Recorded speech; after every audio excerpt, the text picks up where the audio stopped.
მნიშვნელოვანია გზავნილები, რომელიც შეერთებული შტატებიდან მოდის და ძალიან საინტერესო ინტერვიუ არის ჩაწერილი მაკ-კეინის ინსტიტუტის გლობალური დემოკრატიის მიმართულების დირექტორთან.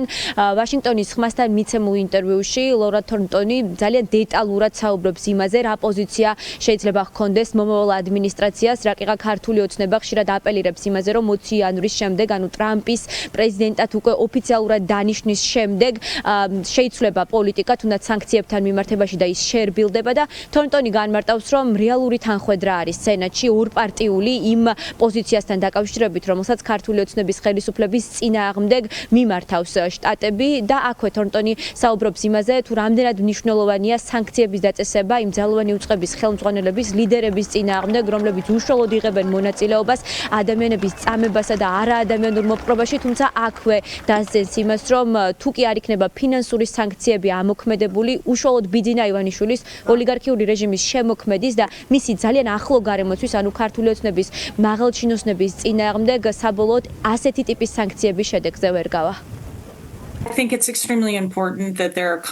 ფიქრობ უკიდურესად მნიშვნელოვანია, რომ გომელაურისა და შინაგან საქმეთა სამინისტროს სხვა მაღალჩინოსნების ქმედებებს შედეგები მოხვა. იმ ძალადობის გათვალისწინებით, რასაც ისინი სჩადიოდნენ, გულწრფელად რომ ვთქვათ, იმ წამებისთვის, რასაც ისინი დემონსტრანტების და იმ ადამიანების წინააღმდეგაც კი სჩადიოდნენ, ვინც პროტესტში არც მონაწილეობდა. მიუხედავად იმისა, რომ მიხარია ამ სანქციების ხილვა, არ მგონია, რომ ის საკმარისად შორს მიდის.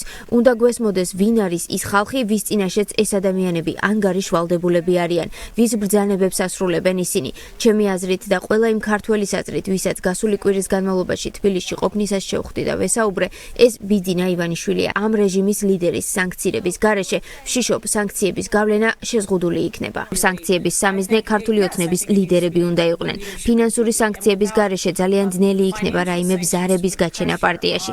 ასევე მჯერა, რომ ქართული ოცნების ჩამოშლა არის ერთადერთი გზა იმისთვის, რომ საქართველოს შეძლოს დემოკრატიის გზაზე დაბრუნება. საქართველო მართლაც სიბნელეში გადაეშვება თან ძალიან მალე, რადგან ქართულმა ოცნებამ სახელმწიფო, მათ შორის პრეზიდენტის ინსტიტუტიც მთლიანად მიიტაცა.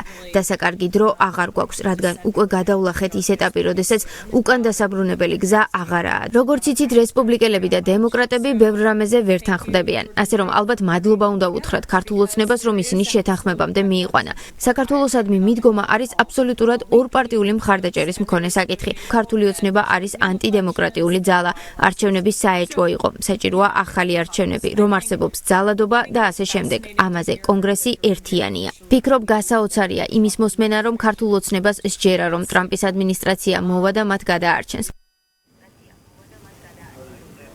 პრაქტიკულად შეიძლება ითქვას, რომ პუტინის, ლუკაშენკოს და სხვა ავტორიტარების გვერდით მოიაზრება უკვე ქართული ოცნების რეჟიმი, კონკრეტულად კი ოლიგარქი ბიძინა ივანიშვილი და სანქციების წრე რომ უნდა გააფართოვდეს, აი ამ პოზიციას იზიარებს ამერიკასთან ერთად ევროპაც.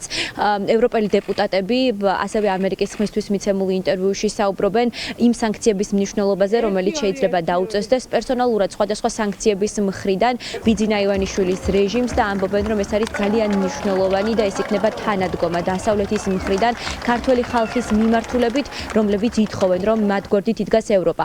ქართველი ხალხის გზავნილები კი დასავლელმა პარტნიორებმა და ჩვენი ქვეყნის გულშემატკივრებმა მოისმინეს რამდენიმე დღის წინ ევროპარლამენტში, მაშინ როდესაც საქართველოს ხალხის მიერ არჩეული პრეზიდენტი სალომე ზურაბიშვილი იყო ჩასული ბრიუსელში და მან თქვა, რომ ახლა განსაკუთრებული მნიშვნელობის არის მხარდაჭერა გაძლიერდეს და ეს ქართულმა ხალხმა იგრძნოს. სალომე ზურაბიშვილის სრული მხარდაჭერა აქვს დასავლეთს, ცივილიზებულ სამყაროს და მთელი ევროპა ახლა ამბობს იმას, რომ მიხეილ ყაველაშვილს, რომელიც ერთპარტიულად ბიძინა ივანიშვილმა დასვა პრეზიდენტის კანდიდატურაზე, მას არავინ აღიარებს, სრული ლეგიტიმაცია რჩება ისევ სალომე ზურაბიშვილს. ევროპარლამენტში ორი ძალიან მნიშვნელოვანი გზავნილი გაჟღერდა. მან გამოხატა გადმოგვცა იმ ადამიანების სათქმელი, ვინც ახლა ქუჩაში დგას, რომ პირველ ყოვლისა მათი მოთხოვნაა უკან დაუბრუნდეთ თავიანთი ხმა. ეს ნიშნავს, რომ არჩევნები მიტაცებულია. მათ სურთ ახალი არჩევნები ნეიტრალური და სამართლიანი ადმინისტრაციის პირობებში, ქართველებს სურთ დაუბრუნონ მათ თავიანთი ევროპული გზა. პარლამენტში ჰქონდა საქართველოს შესახებ განხილვა, სადაც ვისაუბრეთ დარღვევებზე, ძალის გამოყენებაზე და სხვა საკითხებზე და ძალიან ბევრმა პოლიტიკურმა ჯგუფმა მოსთხოვა ევროსაბჭოს, რომ მეტად იაქტიუროს. ნოემბრის ბოლოს გამოვეცით რეზოლუცია, სადაც ნათქვამია, რომ ჩვენი რეკომენდაციაა არ ვაღიაროთ ეს არჩევნები. ქვეყანას დებიძინიზაცია სჭირდება, ისევე როგორც რუსეთს სჭირდება deputinizაცია. მათი იდეოლოგიები, რომ ქვეყნის ყველა ინსტიტუტი მიიტაცონ, რომ ქვეყანა ავტოკრატიისკენ წაიყვანონ, აბსოლუტურად იგივეა. დღევანდელი სიტუაცია განსხვავდება იმისგან, რაც ოქტომბრის არჩევნებამდე იყო. იმ პერიოდში სანქციები ყველაზე მძლავრი იარაღი იყო, მაგრამ ახლა საქართველოში პრობლემა მხოლოდ სანქციების დაწესებით არ მოგვარდება. ყველაზე მნიშვნელოვანი ამისთვის ახლა ხელახალი არჩევნებია. ამის გარეშე ქვეყნისადმი არ იარსებებს არანაირი ნდობა. ეს იყო ერთპარტიულ პარლამენტში ერთი კანდიდატის ნომინაცია და ის წარადგინა ოლიგარქმა. ასე რომ ამას ჩვენ არ ვუყურებთ როგორც არჩევნებს. ჩემი და ჩემი პარტიის პოზიციაა, რომ იქამდე ვიდრე საქართველოში ახალი არჩევნები არ ჩატარდება, ერთადერთი ლეგიტიმური ინსტიტუცია და ხალხისგან არჩეული პრეზიდენტი არის სალომე ზურაბიშვილი.